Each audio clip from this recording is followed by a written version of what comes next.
Assalamualaikum warahmatullahi wabarakatuh. Nah, anak-anak, kita ketemu lagi dengan saya, Reza Novitasari. Nah, gimana nih kabarnya kalian semua? Pada baik kan? Alhamdulillah, semoga kita semua selalu berada dalam keadaan sehat walafiat dan dalam keadaan yang luar biasa. Nah, baiklah, pada kesempatan kali ini kita akan membahas tentang apa, ayo? Benar, tentang gerak lurus. Anak-anak, ada yang tahu nggak apa itu gerak lurus? Belum pada tahu ya? Oke, ayo kita bahas.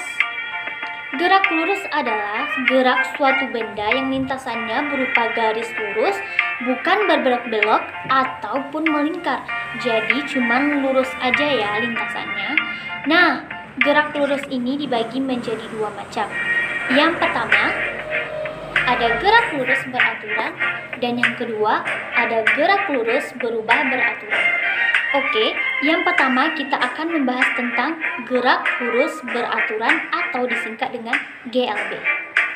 Nah, gerak lurus beraturan adalah gerak lurus yang kecepatannya selalu tetap, tidak naik dan tidak turun dalam lintasan lurus, yakni kecepatannya selalu 0. Nah, karena tidak mengalami perubahan, kecepatan grafik terhadap waktu dapat digambarkan seperti gambar yang dapat kalian lihat di sebelah ibu ya. Oke, selanjutnya kita masuk kepada rumus kecepatan gerak lurus beraturan. Rumusnya adalah V sama dengan S per T.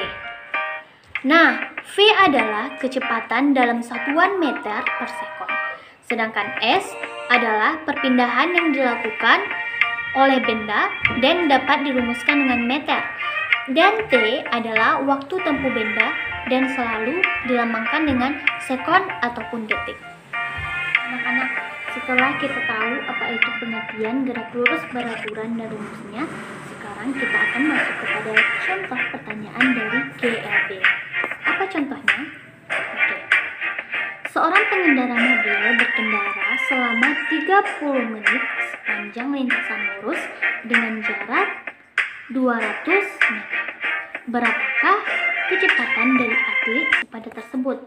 Seperti yang telah kita tahu bahwa kecepatan dilambangkan dengan V, dan rumus V adalah S dibagi dengan T. Sementara S adalah perpindahan. Dan pada soal yang telah kita bacakan tadi, S itu adalah perpindahan sehingga dinyatakan dengan 200 meter. Jadi S-nya 200 dan waktu. Waktu dinyatakan bahwa pengendara berkendara selama 30 menit sehingga T-nya adalah 30. Jadi V, S dibagi T sama dengan 200 dibagi 30 sehingga isinya adalah 6. Jadi, setelah kita membahas tentang contoh soal, kita akan menarik kesimpulan dari materi gerak lurus beraturan. Yakni, gerak lurus beraturan memiliki ciri-ciri, yaitu yang pertama, gerak lurus beraturan bendanya selalu berada pada lintasan berupa garis lurus dan kecepatan benda selalu tetap dan tidak mempunyai kecepatan alias 0 atau A sama dengan 0. Oke, selanjutnya kita masuk kepada gerak lurus yang kedua, yaitu benar, gerak lurus berubah beraturan. Nah, kalian tahu nggak apa itu gerak lurus berubah beraturan? Oke, kalau nggak tahu, yuk kita bahas sama-sama. Nah, gerak lurus berubah beraturan adalah gerak pada lintasan lurus yang kecepatannya tetap atau konstan. Artinya, gerak ini mengalami kecepatan teratur sehingga kecepatannya menjadi tetap. Dan inilah yang menjadi dasar perbedaan dari gerak lurus beraturan dengan gerak lurus berubah beraturan, yakni terletak pada kecepatan. Jika pada GLB kecepatannya adalah 0, tapi pada gerak lurus berubah beraturan kecepatannya adalah tetap. Nah, berdasarkan kelajuannya, gerak lurus berubah beraturan juga dibedakan menjadi dua macam. Yang pertama, ada gerak lurus berubah beraturan dipercepat, yaitu Bila kelajuan benda-benda bertambah dengan nilai yang sama setiap sekonnya, maka disebut sebagai gerak lurus dipercepat. Apa aja contohnya? Nah, contohnya adalah buah kelapa yang jatuh dari pohonnya.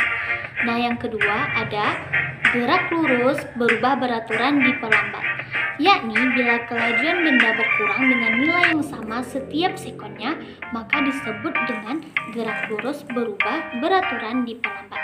Contohnya adalah bola yang dilambungkan ke atas. Nah, ini biasanya terdapat ketika kalian sedang memainkan bola voli.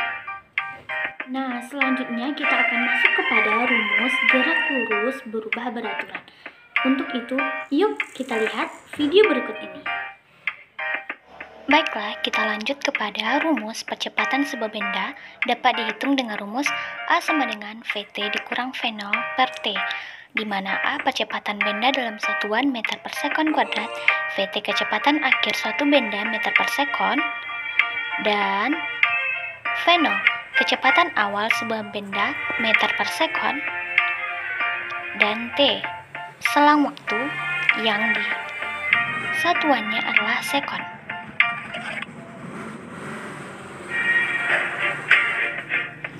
Nah, selanjutnya kita akan membahas tentang rumus jarak yang ditempuh oleh benda yang dapat dihitung dengan persamaan sebagai berikut.